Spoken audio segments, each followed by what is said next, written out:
அனைவருக்கும் வணக்கம். 2025ஆம் ஆண்டு புத்தாண்டு நல்வாழ்த்துக்கள். வழக்கமாக ஏற்கனவே நடந்த நிகழ்ச்சியின் மீதான கருத்துக்களும் விமர்சனங்களும் கண்டனங்களும் அப்படிங்கிற அடிப்படையில தான் நாம காணொளிகளை வெளியிடுவோம்.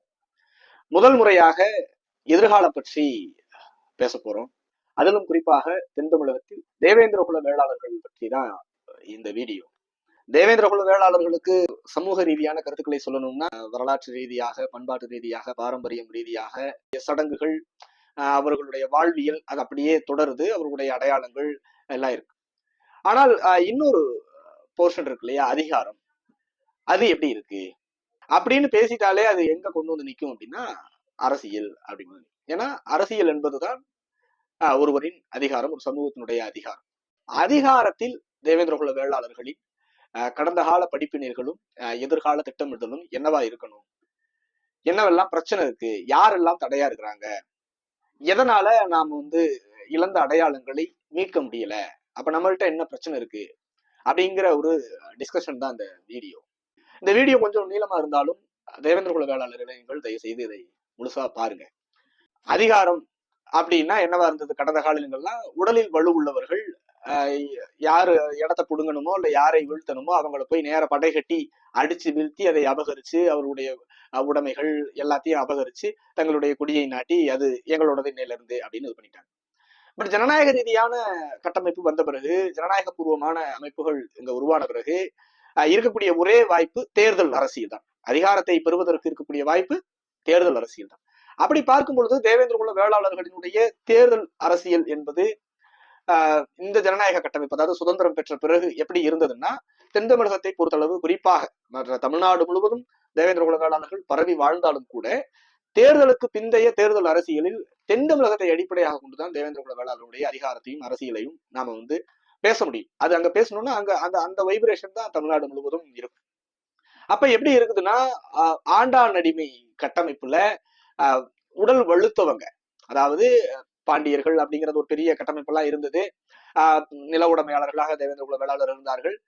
ஆனால் பிற நிலத்திலிருந்து இங்கு படையெடுத்து வந்தவர்கள் இந்த நிலத்தை அபகரித்து இவர்களை கூலிகளாக, பண்ணை அடிமைகளாக, வலுவற்றவர்களாக, நிலமற்றவர்களாக மொத்தமா மாற்றி வச்ச பிறகு இந்த ஜனநாயக அரசியல் உள்ள போகுது.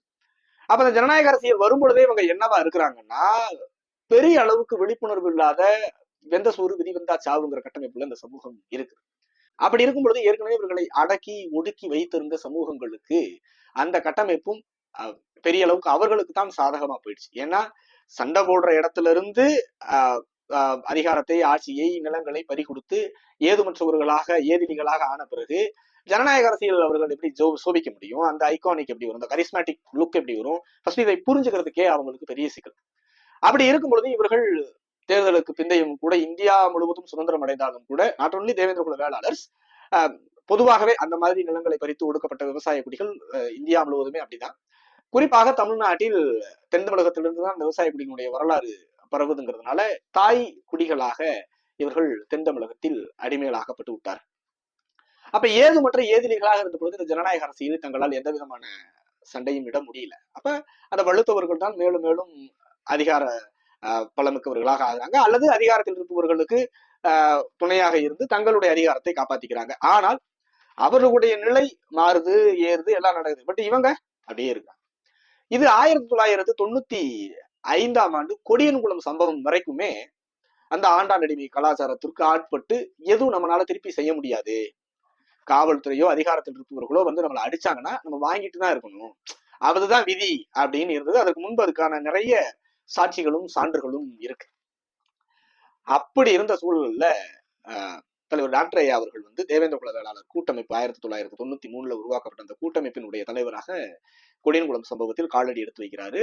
அது கொடியன்குளம்ங்கிற ஒரு கிராம சண்டையாக இல்லாமல், கிராமத்துக்குள்ள நடந்த பிரச்சனையாக இல்லாமல், அதை தமிழகம் கடந்து, தேசிய அளவு கடந்து சர்வதேச பிரச்சனையாக உருமாற்றி அந்த பிரச்சனையை மிகப்பெரிய போராட்ட வடிவமாக மாற்றி தமிழக தலைநகர், டெல்லி தலைநகர்னு அந்த போராட்டங்களை மாற்றி முதல் முறையாக வரலாற்றில் தேவேந்திரகுல வேளாளர் சமூகத்தினுடைய எதிர்வினையை அதிகார மையங்களுக்கு கொண்டு செல்லக்கூடிய வேலையை செஞ்சார்.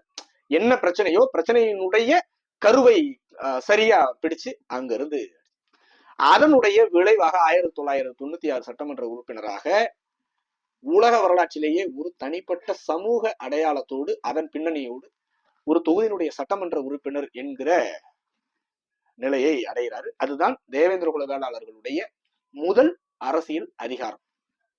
சட்டமன்றத்தில் தேவேந்திர குல வேளாளர் சமூகத்தை சேர்ந்தவர்கள் இருப்பார்கள், ஆனால் தேவேந்திர குல வேளாளர்களாக இருப்பார்களா அப்படின்னா இல்லை. அப்படியான உடனடியாக என்னவாக மாறுது, ஏற்கனவே அந்த ஒடுக்கப்பட்ட அந்த கட்டமைப்புக்குள்ளேயே வச்சு இவர்களை அழகு பார்த்த ஒரு கூட்டம் முதல் முறையாக ஒரு எதிரியை சந்திக்குது, அரசியல் ரீதியான எதிரியை சந்திக்குது. இதைத்தான் இளைஞரணி தலைவர் டாக்டர் ஷியாம் அவர்கள் ஒரு கூட்டத்துல சொன்னார். நாம் அதிகாரத்தை பெறப்போகிறோம் என்றால் யாரோ ஒருவன் அதிகாரத்தை இழக்க போகிறான். அதே போலதான் நாம் இழந்த அதிகாரம் என்பது இன்னொருத்தனால் பறிக்கப்பட்டுச்சு, அந்த அதிகாரம் நம்ம கிட்ட இல்லை. அப்ப மீண்டும் அந்த அதிகாரத்தை பறிக்கிற வேலையில, அந்த அதிகாரத்தை மீண்டும் மீட்கிற வேலையில இறங்கும் பொழுது சில சஞ்சலங்கள், சில இழப்புகள் ஏற்படும். அந்த இழப்புகளின் வெளிப்பாடாக ஓட்டப்பிடாரம் சட்டமன்ற உறுப்பினராக தலைவர் தேர்ந்தெடுக்கப்படுகிறார். உடனடியாக நம்மை அப்படியே வைத்து பார்த்தவர்கள் தொடர்ந்து இவர் மீது தாக்குதல், இவரை எப்படியாவது அழிச்சிடணும், ஒழிச்சிடணும் அப்படின்னு ஆரம்பிக்கிறாங்க. அதைத்தான் கூட அண்மையில ஒரு நபர் ஒரு ஓப்பன் ஸ்டேஜ்ல 2023 மேடையில பேசினாரு. 6 முறை அட்டாக் பண்ணணும், தப்பிச்சிட்டாரு, அவர் ஆயுசு கெட்டி. ஆக்சுவலா நம்ம எப்படி புரிஞ்சுக்கிறோம்னா, அவர் ஆயுசு கெட்டி அப்படிலாம் தப்பிக்கல. வரலாறு காலம் தேவேந்திர குல வேளாளர்களுடைய அதிகாரத்தை மீட்டு கொடுக்க முன் வந்து விட்டது. அப்படிதான் ஒரு சாம்ராஜ்யம் வீழும் மேலும், வீழும் மேலும். அப்படி வீழ்ந்த காலத்தை தாண்டி மீண்ட காலம் என்பதிலே அதனுடைய துவக்கமாக 1995 கலவரமும் 96 சட்டமன்ற தேர்தலும். அப்ப இயல்பாவே அப்படி ஆனதும் என்ன ஆகும் அப்படின்னா, சர்வதேச அளவில் இந்த மாதிரியான ராஜ்யங்கள் வீழ்ந்த வரலாறுகள் எல்லாம் அதைத்தான் கற்பிக்குது. அப்ப என்ன ஆகும் அப்படின்னா, அந்த அதிகாரத்தை மீட்க போறாங்க, ஒரு அதிகார மீட்பர் வந்துட்டாரு அப்படின்ன உடனே ஏற்கனவே நம்மிடம் வந்து அதிகாரத்தை பறித்தவர்கள் என்ன வேலை செய்வாங்கன்னா, அவரை வீழ்த்துற வேலையை மட்டும் செய்ய மாட்டாங்க. அவருக்கு யாரெல்லாம் துணையாக இருக்கிறார்கள், அவருடைய பலம் என்ன அப்படிங்கிற அந்த பலத்தை அடிக்கிறதுக்கும் ஒடுக்கிறதுக்கும் தொடர்ந்து வேலையை செய்வாங்க. அதுதான் சோசியோ என்ஜினியர், அதான் செய்வாங்க, அப்படிதான் செய்வாங்க. அதுதான் உலகம் முழுவதும். அப்படித்தான் நம்ம சமூகத்துக்குள்ளேயும். என்னடா ஒரு சமூகத்தின் பேரிலேயே சட்டமன்ற உறுப்பினராகி அவர் கேட்கக்கூடிய கேள்விகள் எல்லாம் படித்தவரா இருக்கிறாரு, கேட்கக்கூடிய கேள்விகள் எல்லாம் பயங்கர நாலேஜபிளா இருக்கு, அதுக்கு பதில் சொல்லக்கூடிய அதிகாரத்தில் இருப்பவர்களாலேயே முடியல. ஒடுக்கப்பட்ட சமூகங்களுக்கான வேலை வாய்ப்பு என்னாச்சு அப்படின்னு பேக்லாக் வேகன்சிஸ் 3.5 லட்சம் காலி பணி இடங்களை கண்டுபிடிக்கிறாரு. எங்களுடைய சமூகத்திலும் தலைவர்கள் இருக்கிறாங்க, இமானுவேல் சேகரனார் பெயர்ல அவர் பிறந்த மாவட்டத்திற்கு பேர் வைங்க. எங்களுடைய சமூகத்திலையும் சுதந்திர போராட்ட வீரர்கள் இருக்கிறாங்க, மாவீரன் சுந்தரலிங்க குடும்பனார் பேர்ல போக்குவரத்து கழகம் கொடுங்க, அவருக்கு அரசு விழா அறிவிங்க இப்படின்னு டிமாண்ட் பண்றாரு. அப்ப தென் தமிழகம் என்றாலே ஒரு குறிப்பிட்ட சமூகத்தின் அதிகாரம் தான், அவர்கள் தான் வாழ்கிறார்கள், அவர்களால் மட்டும்தான் அங்கு அந்த நிலங்கள் இருக்குது, அவங்க மட்டும்தான் அவங்களுடைய அடையாளம் என்று இருந்த அந்த நிலையை உடைக்கிறார், மாத்துறார். அதுதான் சமத்துவம், அதுதான் சமூக நீதி. ஆனால் அதை ஏற்றுக்கொள்ளக்கூடிய பக்குவம் அவர்கள்ட்ட உடனே வருமானா அது வராது. இப்பதான் கொஞ்சம் கொஞ்சமா வந்துட்டு. அப்படி இருக்கும் பொழுது தென் தமிழகம் 2 சமூகத்தினுடைய இதாக மாறு. அப்ப 2 சமூகத்திற்குமே அதிகாரத்தை பகிர்ந்து கொடுக்கணும் அப்படிங்கிற நிலைக்கு அரசியல்வாதிகள், அதிகாரத்தில் இருப்பவர்கள் தள்ளப்படுறாங்க. அப்படிதான் தேவேந்திர குல வேளாளர் சமூகத்தினுடைய அடையாளமாக பார்க்கப்படுகிற சுந்தரலிங்க குடும்பனார் அவர்களுக்கு ஒரு போக்குவரத்து கழகம் பெயர் அறிவிக்கப்பட்டது. அதை அவர்கள் விரும்பாம, அதை ஏற்றுக்கொள்ள முடியாம அந்த போக்குவரத்து கழகத்துக்கு எதிராக பயங்கர கலவரத்தை ஏற்படுத்துறாங்க. இறுதியாக என்ன ஆயிடுச்சு அப்படின்னா, வழக்கமாக என்ன நடக்கும்னா, அப்படி இருக்கும் பொழுது அந்த முடிவு கைவிடப்படும். அதிகாரத்தை எதிர்த்து சண்டையிட முடியாத ஒரு தலைவராக இருந்தால் அந்த முடிவை கைவிட செய்து வேற ஏதாவது காம்பன்சேஷன் பேசுவாங்க. இப்ப தலைவர் அவர்கள் என்ன செய்யறாருன்னா, சரி, என் தலைவரின் பெயரில் இல்லாத போக்குவரத்து கழகங்களுக்கு வேற எந்த தலைவரின் பெயரும் இருக்கக்கூடாது அப்படிங்கிற ஒரு நிலையை முன்வைக்கிறார். அதே போல வேற எந்த தலைவரின் பெயரும் இல்லை. அதன் பிறகாக மாவட்டத்தின் பெயரும் ராமநாதபுரம் மாவட்டத்துக்கு தியாகி இமானுவேல் சேகரனார் அவருடைய பெயரை வைக்கணும் அப்படின்னு கோரிக்கை எழுது. அது வரைக்கும் ஒவ்வொரு மாவட்டத்துக்கும் ஒரு தலைவருடைய பெயர், அதற்கும் அதே போல எதிர்ப்பு கிளம்புது. அதற்கும் அதே நிலைதான், வேறு எந்த மாவட்டத்திற்கும் என் தலைவரின் பெயர் அவர் பிறந்த மாவட்டத்திற்கு இல்லைன்னா வேற எந்த தலைவரின் பெயரும் எந்த மாவட்டத்துக்கும் இருக்கக்கூடாது அப்படின்னு. இதையெல்லாம் எப்படி சாதிக்க முடிந்தது அப்படின்னா, அவர் சட்டமன்ற உறுப்பினராக சட்டமன்றத்திற்குள் இருக்கிறார். ஆனால் வெறும் சட்டமன்றத்துக்குள் இருந்து மட்டும்தான் சாதனைகளை செய்ய முடிந்ததா அப்படின்னா இல்ல. மக்கள் மன்றத்திலும் போராடி வாதாடி பல சாதனைகளை, இரட்டை கூலை முறை, மாஞ்சோலை தேயிலை தோட்ட தொழிலாளருடைய வாழ்வுரிமை அப்படின்னு அரிய பெரிய சாதனைகள், அதாவது அதிகாரத்திற்குள் தொட்டா கரண்ட் அடிக்கும், அந்த பிரச்சனையை தீர்க்கவே முடியாது, தென் தமிழகத்தில் அமைதியே கொண்டு வர முடியாது, சமத்துவமே வராது அப்படின்னு எழுதப்படாத விதிகளாக இருந்த எல்லாவற்றையும் விதிவிலக்காக மாற்றி அடித்து நொறுக்கிய ஆளுமையாக அவர் வளர்ந்து வருகிறார். அப்ப அந்த எதிர்த்தரப்பு என்ன பண்ணுது அப்படின்னா இவரை பலகீனப்படுத்த, எதிர்த்தரப்புன்னா நாட் ஓன்லி மறவர் சமூகம் மட்டும் கிடையாது, அதிகாரத்தில் இருப்பவர்களுக்கே, ஈவன் கருணாநிதியே கூட இவரை வளர்விடுவது நல்லது இல்லைன்னு சட்டமன்றத்தில் வெளிப்படையாக பேசும் அளவிற்கு ஒரு சமூகத்தின் பின்புலனோடு இருக்கக்கூடியவர் இவர் ஆளுமையாக இருக்கிறார். இவர் எடுத்த காரியங்களுக்கெல்லாம் அதிகாரம் தலையை கீழே கொடுத்து பயப்படுது. உதாரணத்திற்காக ராமநாதபுரம் மாவட்டத்தில் 1997 ஆண்டு மாநாடு அறிவிக்கிறார். 2 நாள் மாநாடு, செப்டம்பர் 10, 11. அந்த மாநாட்டிற்கு கருணாநிதி அவர்கள் அனுமதி வழங்கலை. அனுமதி வழங்க முடியாதுங்கிறாங்க.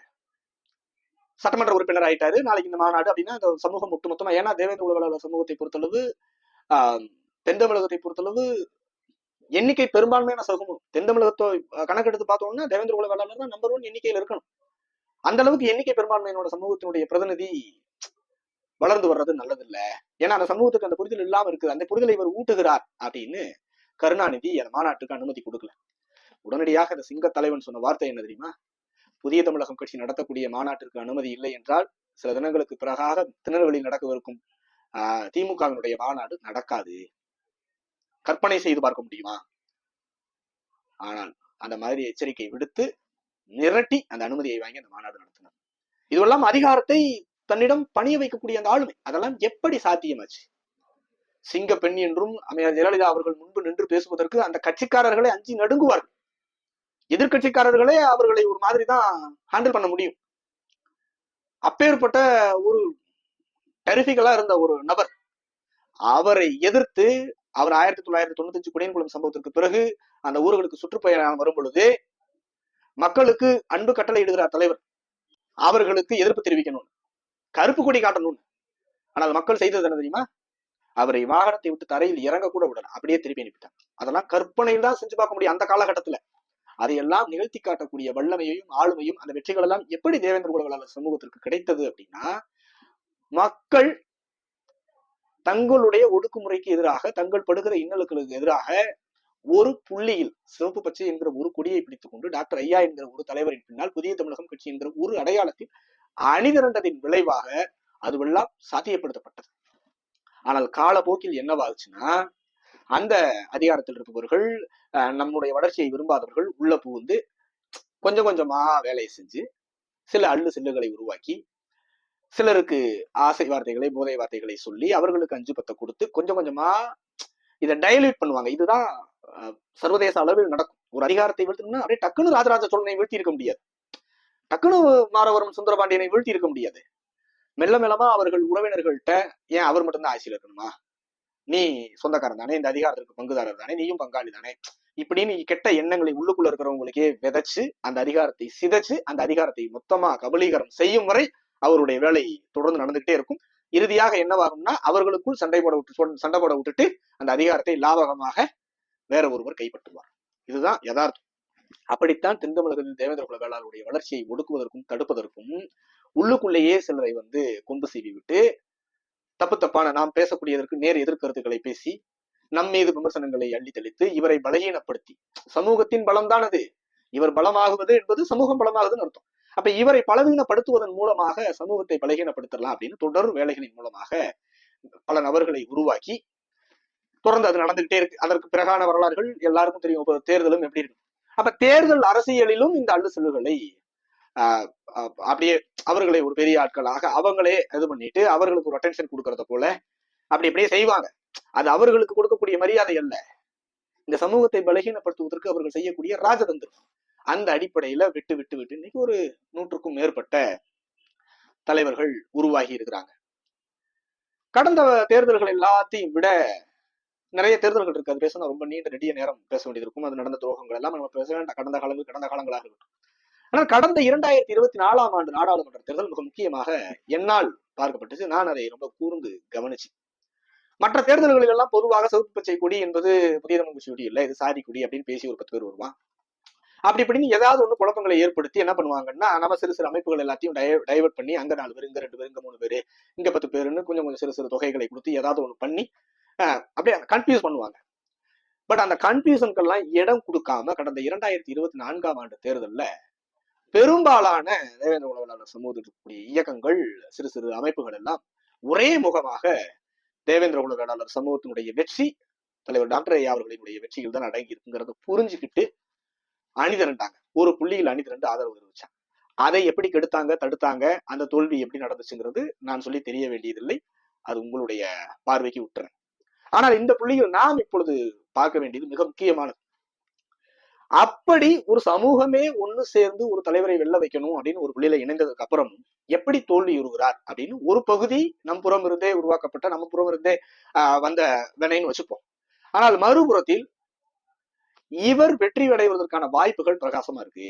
அதை தடுக்கணும்னா நமக்கு வேற வழியே இல்லைன்னு ரொம்ப இன்டீரியரா ஏற்கனவே நம் கடந்த காலங்களில் இருந்து நம்ம ஒரு தோல்வியை மட்டுமே விரும்புகிற, நாம் எந்திரிச்சிடக்கூடாதுன்னு நினைக்கக்கூடிய ஒரு சக்தி இருக்கு இல்லையா, அந்த சக்தி என்ன பண்ணுதுன்னா இவரை தோக்க வைக்கிறதுக்கு பெரும் அளவில் 1-2 பிரச்சாரங்களை செய்யும். அதனால் அவர்களுக்கு எந்த லாபமும் இல்லை. இவர் வந்து ஜெயிச்சா தென் தமிழகம் வளர்ச்சி அடையும் மற்ற சமூகங்கள் எல்லாம் நினைத்து நேர வந்து தலைவரை பார்த்து ஆதரவு தெரிவிக்கிறார்கள். ஆனால் அந்த ஒரு சமூகம் என்ன நினைக்குதுன்னா, இவர் ஜெயிச்சா இந்த சமூகம் ஜெயிச்சிரும் அப்படின்னு நினைக்கிறாங்க. இந்த சமூகத்தை தோக்க வைக்கிறதுக்கு இவரை தான் தோக்க வைக்கணும் அப்படின்னு தான் தொடர்ந்து முயற்சி பண்ணிட்டே இருக்கிறாங்க. தேர்தல் பாதையிலையும் அதே மனநிலையோடு இந்த தேர்தலை அணுகி நம்ம சமூகத்தினுடைய வெற்றியை உடைக்க சிதைக்க திட்டமிட்டு அந்த திட்டத்திற்கு எது வாய்ப்பானதோ அதை செஞ்சு பண்றாங்க. அப்ப இந்த இடத்தில் தேவேந்திர குல வேளாளர்கள் இன்னொரு விஷயத்தையும் பொருத்தி பார்க்கும். இப்ப தேர்தல் என்றால் இவரை தோக்க வைக்கிறது மட்டும்தான் அந்த எதிர்முகாமும் இருக்கிறவங்க கூடிய முழு மூச்சான நோக்கமாக இருக்குது. சிலர் ஒற்றுமைன்னு பேசி நம்ம கிட்ட வந்தாலும் கூட அவர்களை அந்த சமூகத்தினுடைய விரோதிகளாக, துரோகிகளாக மாற்றிவிட்டு இவரை தோக்க வைக்கிறதுக்கு ஒரு சாதி போதையை ஊட்டி பர்டிகுலரா ஒரே ஒரு கட்டமைப்பு இந்த வேலையை செஞ்சுக்கிட்டே இருக்கு. இது 2024ஆம் ஆண்டுல இப்ப வந்து நீண்ட வருடங்களுக்கு பின்பு வெளிப்படையாகவே இரு சமூகங்களுக்கு மத்தியில் சமூக வலைதளங்கள்ல, தளங்கள்ல சண்டை, சச்சரவுகள், விவாதங்கள் அப்படின்னு மீண்டும் ஒரு பூதாகரம் ஆகியிருக்கு. அண்மையில மரபர் வெர்சஸ் தேவேந்திர குல வேளாளர் அப்படின்னு ஒரு பெரிய கான்ட்ரவர்சியல் கிரியேட். இதற்கு அடிப்படை என்ன? தமிழ்நாடு அரசு பல ஆண்டு கால தேவேந்திர குல வேளாளர் சமூகத்தினுடைய கோரிக்கையான தியாகி இமானுவேல் சேகரனார் அவர்களுடைய பிறந்த நாளை அரசு விழாவாக அறிவிக்கணும், அவருக்கு அரசின் சார்பில் மணிபண்டம் கட்டி கொடுக்கணும் அப்படிங்கிறது ஒரு கோரிக்கை. தமிழ்நாட்டுல கிட்டத்தட்ட 60-70 லட்சம் வாக்குகளை செலுத்தக்கூடிய பெரும்பான்மையான சமூகம், 3வது எண்ணிக்கை பெரும்பான்மையான சமூகம் வன்னியர், பறையர், அதற்கு பின்பு பெரும்பான்மையான சமூகம்னா தேவேந்திர குல வேளாளர் சமூகம். அப்பேற்பட்ட பெரும்பான்மையான சமூகத்துக்கு இத்தனை ஆண்டு காலம் எந்த விதமான அங்கீகாரமும் அடையாளமும் கிடைக்கல. இதை செய்யணும்னு கேட்டு அதன் அடிப்படையில ஒரு அரசு விழா அறிவிக்கப்படுது. அதை ஏத்துக்க மனம் இல்லை. காரணம் என்ன? இமானுவேல் சேகரனார் அவர்களுக்கும் இவங்களுக்கும் இப்ப பிரச்சனை இல்லை. ஆனால் அவர் தேவேந்திர குல வேளாளர் சமூகத்துடைய அடையாளமாக பார்க்கப்படுவதால் அவருக்கு கிடைக்கப்படக்கூடிய அங்கீகாரம் என்பது இந்த சமூகத்திற்கு கிடைக்கக்கூடிய அங்கீகாரம். அதை கெடுக்கணும், அதை விடக்கூடாதுன்னு தான் ஒரு சங்கம் இந்த வேலையை செய்யும். ஒப்பிடு பாருங்க. சமூக தளத்தில் தியாகி இமானுவேல் சேகரனார் அவருடைய அரசு விழா சமூக அங்கீகாரமாகவும் அடையாளமாகவும் மாறிவிடும். அதை நம்ம விடக்கூடாது. அரசியல் ரீதியாக புதிய தமிழ்ச்சியுடைய தலைவர் ஜெயிச்சிட்டாருன்னா அரசியல் ரீதியாக இந்த சமூகம் ஜெயிச்சிடும். அதே சமூக தளத்திலும் அரசியல் தளத்திலும் இவர்களை எப்போதும் இழவிடக் கூடாதுங்கிற அந்த குரூர சிந்தனை, அந்த குறுகிய மனப்பான்மை ஒரு சமூகத்தின் மத்தியில் ஆழமாக விதைக்கப்பட்டிருக்கு. அவர்கள் தொடர்ந்து இந்த வேலையை செய்யும். அவர்கள் காலப்போக்கில் புரிந்து கொள்வார்கள். தென் தமிழகம் என்பது ஒரு சமூகம் மட்டுமல்ல, பல சமூகங்கள் கலந்தது.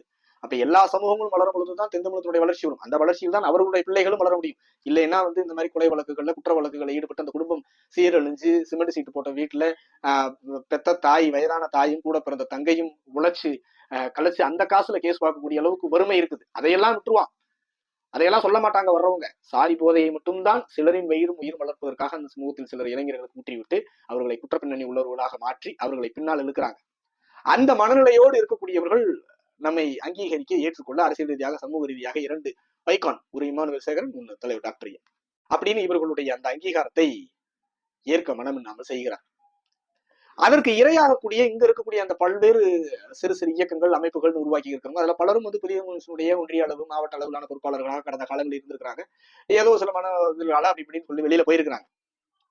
அப்படின்னு போனவங்க அதை புரிந்து கொள்ள முடியாமல், அல்லது புரிந்து கொண்டாலும் அதற்கு நாம என்ன 100 விழுக்காடு பெருந்தன்மையோடு, முழு மனசோடு, உள்ள சுத்தியோடு அந்த சமூகத்திற்கு செய்யணுங்கிற அந்த புரிதல் இல்லாமல் அந்த சின்ன சின்ன ஈகோ அடிப்படையில் என்ன பண்றாங்க, அவங்க தனித்தனியா குழுக்களா இயங்கிக்கிட்டு எங்கேயாவது ஒரு இழப்பு ஏற்படுது, ஏதாவது ஒரு படுகொலை நடக்குது, அல்லது எங்கேயாவது ஒரு பாதிப்பு வருது அப்படின்னா அங்க போய் அந்த ஊர்க்காரவங்க போடுற குடிசையில அங்க போய் உட்கார்ந்துக்கிட்டு போட்டோ எடுத்து தாங்களும் இந்த இதுல கலந்துக்கிட்டோம், நாங்களும் சமூக பணியாளர்கள் போராளின்னு போட்டோ போட்டுட்டு அதோட அவங்களுடைய கடமை முடிஞ்சிருது.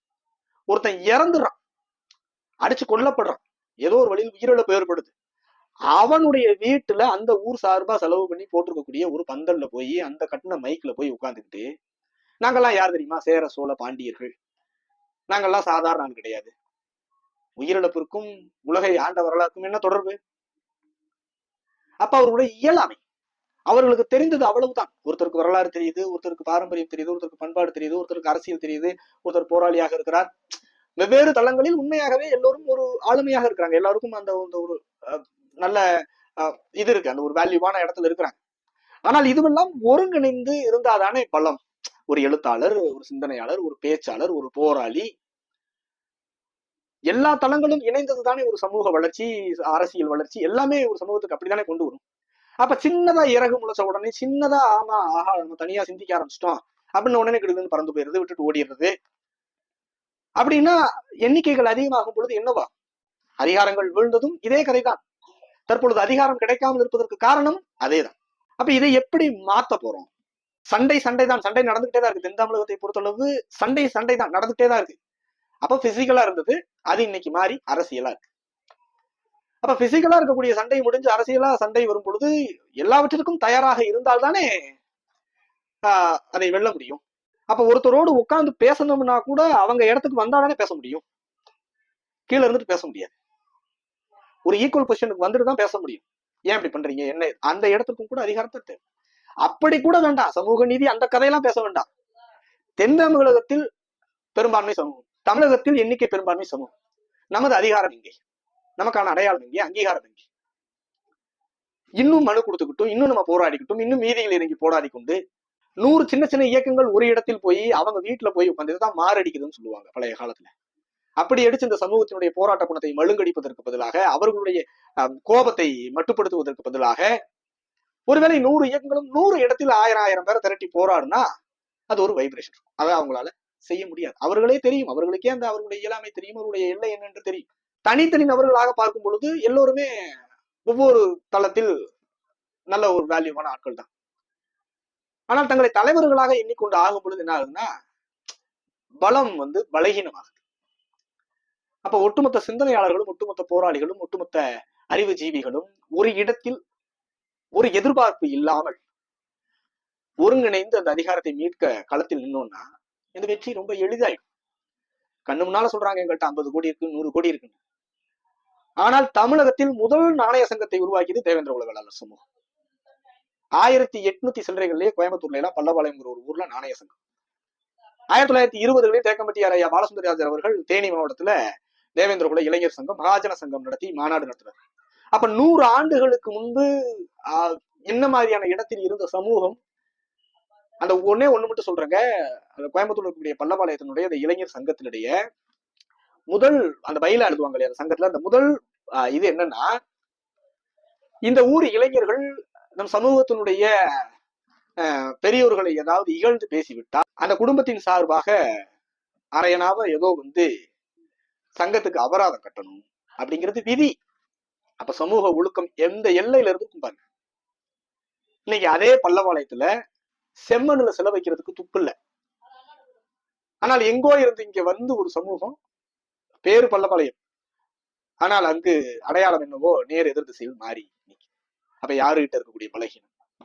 கோயம்புத்தூர் என்பது 63 ஊர் சேர்ந்ததுதான் கோயம்புத்தூர். அந்த 63மே தேவேந்திர குல வேளாளர்களுடைய பூர்வீக ஊர். அப்படிதான் கரூர், ஈரோடு, சேலம், நாமக்கல் எல்லாமே பூர்வீக கிராமங்கள் தேவேந்திர குல வேளாளருக்கு அவ்வளவு இருக்கு. ஆனால் யாருடைய அடையாளமாக இருக்கு? இப்படிதான் தமிழகம் முழுவதும் கருணாநிதி திட்டமிட்டு ஆதிராவிடர் என்று மாற்றினார். வடதமிழகத்தினுடைய அடையாளம் போயிடுச்சு. பிரிட்டிஷ்காரன் காலத்துல எஸ்சி பட்டியல சேர்த்தா பல பிரிவுகள், மூப்பருங்கிற பிரிவுலாம் கரூர் சைடு, பல பிரிவுகள் இந்த எஸ்சிங்கிற அடையாளத்திற்கு எதிராக வேறு திசைக்கு போய் சிதறி ஓடி, அதாவது வலிமையான வித்து தகுதியானது தப்பி பிழைக்கும் அப்படிங்கிற அறிவியல் அடிப்படையில அங்கங்கு சேர்ந்து இருந்து இன்னைக்கும் தமிழ்நாட்டில் சொல்லப்படும்படியான மிகப்பெரிய எண்ணிக்கை, மிகப்பெரிய ஒரு வரலாறு, மிகப்பெரிய பாரம்பரியத்துக்கு சொந்தமான சமூகமாக இருக்கிறது. ஆனால் இது அடுத்த கட்டமாக அரசியல் ரீதியாக எழுச்சி பெறுவதற்கும் ஓர்மைப்படுவதற்கும் இருக்கக்கூடிய வாய்ப்புகள் என்னென்னவெல்லாம் நிலையில தட்டி போறது. 100 ஆண்டுகளுக்கு முன்பு இவ்வளவு உயர்வான இடத்தில் உயர்வான பாரம்பரியத்தோடு இருந்த சமூகம் இன்னைக்கு என்னவா இருக்கு? அதே 100 ஆண்டுகளுக்கு முன்பு பல சமூகங்களை நம்ம குறைச்சி இகழ்ச்சி பேசல. அவருடைய முயற்சியும் அவருடைய உழைப்பும் பெரிது. பல பின்னடைவுல இருந்த பல சமூகங்கள் ஸ்டேஷன் போய் சொல்லிட்டு தான் வெளியூர் போக முடியும். அந்த மாதிரி இந்த சமூகங்கள் இன்னைக்கு தமிழகத்தில் எவ்வளவு பெரிய ஆளுமைகளாக இருக்கிறாங்க. மிகப்பெரிய தீண்டாமைக்கு ஆளான சமூகம் இன்னைக்கு இந்திய பொருளாதாரத்தை தீர்மானிக்கக்கூடிய அளவுக்கு வளர்ந்திருக்காங்கன்னா அவர்களுடைய உழைப்பும் ஒற்றுமையையும் தான் நாம அவர்கிட்ட இருந்து கத்துக்கணும். சிதறி பிரிந்து 100ஆக 1000ஆக இல்லாம ஒன்றாக படை என்பது இப்படிதான் கட்டணும், கூர்மையாதான் கட்டணும். அதைத்தான் பாகுபலி படத்துல ஒரு காட்சியை வச்சிருப்பாங்க. மகிழ்மதிங்கிற ஒரு சாம்ராஜ்யத்தை வீழ்த்துவதற்கு ஒரு அநாகரீக கூட்டம், ஒரு திருட்டு கயவர் கூட்டம் வரும் சண்டையிடுவதற்கு. புரியாத ஒரு மொழியில் பேசிக்கிட்டு வரும். அந்த மகிழ்மதியை காப்பாற்ற வேண்டிய சிந்தனையில் இருக்கக்கூடிய 2 பேரின் ஒருத்தருடைய சிந்தனை என்னவாக இருக்கும்னா போய் அடிக்கிறதா இருக்கும். ஆனா அந்த ஹீரோவுடைய சிந்தனையாக என்ன இருக்கும்னா அந்த படையின் தலைவனை வீழ்த்திட்டா அந்த படை வீழ்ந்ததற்கு சமம் அப்படின்னு முடிவெடுத்து அந்த படையினுடைய தலைவனை வீழ்த்தி அந்த படையை வீழ்த்துவாங்க. அதை எதிர்முகாம் அப்படி நினைச்சு அவர்கள் இந்த படையின் தலைவன் யார் என்று முழுமையாக உணர்ந்ததால் தான் ஒவ்வொரு தேர்தலிலும் நாம தோக்குறோம் ஜெயிக்குங்கிற பத்திலாம் இல்ல, யாருக்கு ஓட்டு போடணுங்கிறதுலாம் அங்க மேட்டர் கிடையாது, யாருக்கு ஓட்டு போடக்கூடாதுங்கிறது தான் இங்க மேட்டர்னு அப்படின்னு பரப்புரை செய்யறதுக்கு பல கோடிகளை செலவு பண்றாங்க. அப்ப தேவேந்திர குல வேளாளர் சமூகத்தினுடைய படை, அந்த படையின் தலைவன் யார் என்பது தலைவர் டாக்டர் ஐயா தான் என்பதை அவர்கள் பல வழிகளிலும் உங்களுக்கு சொல்லிட்டாங்க. அதை நீங்கள் புரிந்து கொள்ளணும். அப்ப அந்த படை தலைவனை முன்னிறுத்தி அந்த படை அமைத்து நீங்களே பல இடங்களில் சொன்னதுதான், எங்கள் சமூகத்தினுடைய அரசியல் ஆளுமையாக இருக்கக்கூடியவர், எங்களுடைய சமூகத்தினுடைய அரசியல் அடையாளமாக இருக்கக்கூடியவர், எங்கள் சமூகத்தினுடைய அறிவு தளத்தில் முன்னத்தியராக இருக்கக்கூடியவர், இந்த மாதிரியான அடையாளங்கள் எல்லாம் நான் செவி வழிகளில் சின்ன சின்ன அமைப்பின் தலைவர்கள் பேசும்பொழுது நான் கேட்டதுதான். அப்ப உங்களுடைய உழைப்பும் உங்களுடைய சிந்தனையும் இந்த சமூகத்தை முன்னேற்றும்படியானதுதான், உங்களை முன்னேற்றுவதற்காகத்தான் நீங்களும் வேலை செய்யறீங்க அப்படின்னா பலனில்லாத போராட்டங்களை செய்து என்ன செய்யப்படும்? உதாரணத்துக்கு சங்கரங்கோயில்ல வடக்கு புதூர் அப்படிங்கிற இடத்துல முருகன்கிற ஒரு அடிச்சு படுகொலை செய்யப்பட்டார். பல சம்பவங்கள் இருக்கு. அந்த சம்பவத்தில் நான் நேரடியாக 100 விழுக்காடுக்குள்ளேயே இருந்ததுனால நான் அந்த படிப்பினையை சொல்றேன். பலரும் வந்தாங்க, தலைவர்னு சொன்னாங்க, அங்க பேசுறேன்னாங்க, எஸ்பிக்கு போர்டு அடிக்கிறேன்னாங்க, டிஎஸ்பி அடிக்கிறேன்னாங்க, அப்படின்னாங்க பின்னாங்க. அதுலலாம் ஒருத்தன் பயங்கரமா குதிச்சான், நான் குருட்சேத்திர போர் நடக்கும் அப்படி இப்படின்னு எல்லாம். கடைசியில என்னவா போச்சு? அந்த குடும்பம் நடுத்தருவு, அந்த குடும்பத்திற்கான நிவாரணங்கள் வாங்கி கொடுக்க முடியும். ஆனால் புதிய தமிழ் கட்சி தலைவர் அவ்வளவு சமுதாயப்பட்டு அவ்வளவு தூரம் பண்ணார். அதை சிதைக்கிறதுக்கும் ஒடுக்கிறதுக்கும் ஆட்சியாளர்களுடைய பேச்சை கேட்டு திமுகவினுடைய கைப்பாவையாக சிலர் உள்ள ஊடுருவி அந்த பிரச்சனையை ஒண்ணும் இல்லாம பண்ணி கடைசியில் அந்த சமூகத்துக்கு நீதி வாங்க முடியாமலே பண்ணிட்டாங்க. இது போல பல சம்பவங்களை சிதைத்த வரலாறு உண்டு. உங்களுடைய அறிவிக்கை விட்டு நீங்களே தேடிப்பாரு.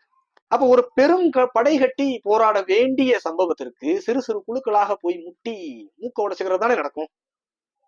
அப்போ ஒரு வலிமையான படை கட்டுவதற்கு வலிமையான தலைவன் வேணும், வலிமையான இயக்கம் வேணும். அப்படி இருக்கும் பொழுது உங்களுக்கு ஆப்ஷன்லாம் கிடையாது, சூஸ் த பெஸ்ட் ஆன்சர்லாம் கிடையாது. ஒரே ஒரு பதில் தான் உங்கள் முன்பு இருக்கும், புதிய தமிழக கட்சி தான். ஒரே ஒரு தலைவர் தான் உங்கள் முன் இருப்பார், தலைவர் டாக்டர் ஐயா அவர்கள். இதை புரிந்து கொண்டு சமூக நலனுக்காக உங்களுடைய ஈகோவை தூக்கி எறியதுல உங்களுக்கு என்ன பிரச்சனை? உங்களுடைய உழைப்பையும் வீணடிச்சு, உங்களுடைய அறிவையும் வீணடிச்சு, உங்கள் வாழ்க்கையை வீணடிச்சு, உங்கள் குடும்பத்தினுடைய வளர்ச்சியும் வீணடிச்சு, தங்களுக்கு தாங்களே தலைவர் பட்டம் சூட்டிக் கொண்டு ஒரு நபராக 2 நபராக பேர் இயக்கம் என்று பெயர் அளவில் வைத்துக் கொண்டு தானும் உருப்படாம இந்த சமூகத்தையும் உருப்பட விடாம அப்படியெல்லாம் விளையாட்டா வாங்கி விடுவதல்ல தேவேந்திர குல வேளாளர் சமூகத்தினுடைய விடுதலை. மற்ற சமூகங்களுக்கெல்லாம் வேறு பிரச்சனை கிடையாது, அரசியல் மட்டும்தான் பிரச்சனை. ஆனால் தேவேந்திர குல வேளாளர்களுக்கு சமூகம், கல்வி, அரசியல், பொருளாதாரம், அடையாளம், அதிகார மீட்பு, நில வளங்கள் மீட்பு, பண்பாடு பாரம்பரிய மீட்பு என்று இவர்கள் பாதிக்கப்படாத தளங்களே இல்லை. அப்ப இவ்வளவு பிரச்சனைக்கு மத்தியில் இருக்கக்கூடிய ஒரு சமூகத்தை மீட்டெடுப்பது என்பது சின்ன சின்ன ஆளுகளால ஒரு துறையில் நாலேஜா இருக்கக்கூடியவங்களால முடியாது. ஒட்டுமொத்த துறைகளையும் உள்வாங்கிய ஒருத்தரால் தான் அது முடியும். அப்படின்னா நான் சொல்ல வேண்டியதில்லை யாரை தேர்ந்தெடுக்கணும். எதற்காக இந்த நீண்ட நெடிய விளக்கம் என்றால் 2024 நாம் என்னென்னவெல்லாம் இழந்தோம், என்னென்னதுக்காக எல்லாம் போராடிக்கிட்டு இருக்கோம், என்னென்ன பிரச்சனை எல்லாம் யார் யாரால் கொடுக்கப்படுகிறதுன்னு தெரியும். 2026 சட்டமன்ற தேர்தல் வர இருக்குது. அப்ப இந்த பிரச்சனைகளுக்கெல்லாம் தீர்வாக அதிகாரத்தை மீட்கும் மிகப்பெரிய ஒரு நுழைவாயிலாக 2026 தேர்தல் நடக்கும். இந்த 2024 முடிஞ்சிருச்சு, 2026 இன்னும் 1 ஆண்டுகள் இருக்கு. அப்ப வெறுமனே ஒரு நாளில் திட்டமிட்டு அந்த இலக்கை அடைந்து விட முடியுமா அப்படின்னா இல்லை. அப்ப இந்த இடைப்பட்ட ஒரு ஆண்டை முழுவதுமாக தேவேந்திர குல வேளாளர்களின் அதிகார மீட்பின் ஆண்டாக எல்லோரும் உள்வாங்கி கொண்டு, சும்மா வெறுமனே பாண்டியர்னு பின்னால பேர் எழுதுனா பத்தாது. பாண்டியர்கள் உங்களை போல 10 பேர் வச்சுக்கிட்டு இளவு வீட்டுல போய் கூட்டம் போட்டு பேசல, அதிகாரத்தில் இருந்தார்கள். பாண்டியர் என்கிற அடையாளத்தை என்னோடதுதான் எல்லாரும் போட்டி போட்டு சண்டை போட்டு இன்னைக்கு வரைக்கும் அந்த சண்டை நடக்கிற அளவுக்கு அது அதிகாரம் மிக்க வரலாற்று அடையாளமாக இருக்குதுன்னா அப்ப எப்பேற்பட்ட ஆளுமைகளாக இருந்திருக்கணும், என்னென்ன அரிய பெரிய காரியங்களை அவர்கள் செய்திருக்கணும். அப்பேற்பட்ட அடையாளத்திற்கு சொந்தக்காரர்கள் மீண்டும் அந்த அதிகாரத்தை மீட்டு தங்களுடைய அடையாளத்தை மீட்பதுதான் அது முறையானதாக. எனவே இந்த இடைப்பட்ட இந்த ஒரு ஆண்டு முழுவதும் ஒரே ஒரு இலக்கு தான். 2026 ஆண்டு சட்டமன்ற தேர்தலில் தேவேந்திர குல வேளாளர்களுடைய பிரதிநிதிகளை எத்தனை பேரை நாம் சட்டமன்றத்திற்கு அனுப்ப போகிறோம். தமிழகத்தின் பூர்வகுடி, தாய்க்குடி, உண்மையாகவே இந்த நிலத்தின் அடையாளமாக இருக்கக்கூடிய குடி, இந்த நிலத்தின் அதிகார வட்டத்தில் மிகப்பெரிய பங்காற்றிய ஒரு சமூகம் என்னவாக தங்களுடைய அரசியலை தீர்மானிக்க போகிறது அப்படிங்கிறதுக்கான மிகப்பெரிய ஒரு ஆண்டாக 2026 சட்டமன்ற தேர்தல் இருக்கும். மற்ற தேர்தலை போல 2026 சட்டமன்ற தேர்தல் என்பது ஜஸ்ட் லைக் தட் அப்படின்னு போகிற தேர்தல் கிடையாது. இவங்கதான் அவங்க தான் கணிக்கப்படும்படியான தேர்தல் தான் கிடையாது. மிக மிக நுணுக்கமாக நடக்கக்கூடிய தேர்தல். ஒவ்வொரு வாக்குகளும் ஒரு சட்டமன்ற தேர்தலுடைய வெற்றி தோல்விகளை தீர்மானிக்கக்கூடிய அளவுக்கான தேர்தலாக 2026 தேர்தல் நிச்சயமாக இருக்கும். அப்படி இருக்கும் பொழுது 100 விழுக்காடு தேவேந்திர குல வேளாளர்கள் ஒரு புள்ளியில் இணைந்து நம்மை ஏற்றுக்கொள்கிற, நம்மோடு கைகோர்க்கிற, தென் தமிழகத்தின் வளர்ச்சியை உண்மையாகவே விரும்பக்கூடிய பல சமூகங்கள் இருக்கிறாங்க. சண்டை சச்சரவுகளுக்கு நாம ஆட்படக்கூடாது, அமைதியா வாழணும், நமது பிள்ளைகளும் நல்ல ஒரு நிலைக்கு வரணும், இன்னும் எத்தனை ஆண்டு காலத்துக்கு தான் கூட்டு கேஸ் அலையக்கூடிய எத்தனையோ பேர் இருக்கிறாங்க. சிலரை தவிர பெரும்பான்மை அந்த அமைதியையும் சமூக வளர்ச்சியையும் விரும்புறாங்க. அது ஒட்டுமொத்த தென் தமிழகத்தினுடைய வளர்ச்சி அதுக்குள்ளதான் அடங்கி இருக்குன்னு பல சமூகங்களும் விரும்புது. குறிப்பிட்ட சமூகத்திலையும் கூட பலரும் விரும்புறாங்க. அப்படி இருக்கும் பொழுது அவர்கள் எல்லாத்தையும் ஒருங்கிணைத்து மெய்யான ஒரு சகோதரத்துவமான தென் தமிழகத்தினுடைய வளர்ச்சி புதிய தமிழகம் கட்சியின் பின்னால ஒரு புள்ளியில் அணிதிரளும். ஒன்னும் உள்ள வரணும், இல்லைன்னா உடன் நிக்கணும். இதை தவிர மாற்று சிந்தனை இருக்கக்கூடாது. அப்படி இருந்தால் அது சமூக வளர்ச்சிக்கு எதிரானதாக தான் போகும். அப்படிங்கிற ஒரு தொலைநோக்கான புரிதலோடு அனைவரும் 2025 ஆண்டை தேவேந்திர குல வேளாளர்களுடைய அரசியல் அதிகார மீட்பு ஆண்டாக நினைத்து ஒவ்வொருவரும் தங்களுடைய குறுகிய எண்ணத்தை விட்டுவிட்டு பரந்த மனப்பான்மையோடு புதிய தமிழகம் கட்சியின் பின்னால் தலைவர் டாக்டர் ஐயா அவர்களின் பின்னால் அணிதிரண்டு தேவேந்திர குல வேளாளரின் அதிகாரத்தை மீட்டெடுத்து 2026 ஆண்டில் மிகப்பெரிய ஒரு வெற்றியை தேவேந்திர குல வேளாளர் சமூகம் கால் நூற்றாண்டுகளுக்கு பின்பு மீண்டும் தேவேந்திர குல வேளாளர் சமூகத்தினுடைய அரசியல் மீட்பு தொடங்கிவிட்டது அப்படிங்கிற வரலாற்றை எழுதுவதற்கு நீங்கள் அனைவரும் உள்ள சுத்தியோடு இருக்கணும் அப்படிங்கிறது தான் இந்த ஆண்டின் துவக்கத்தில் ஒரு சகோதரனாக உற்ற உறவாக உங்களோடு நான் மனமிட்டு உங்களிடம் கேட்டுக்கொள்கிற ஒரே ஒரு நன்றி. வணக்கம்.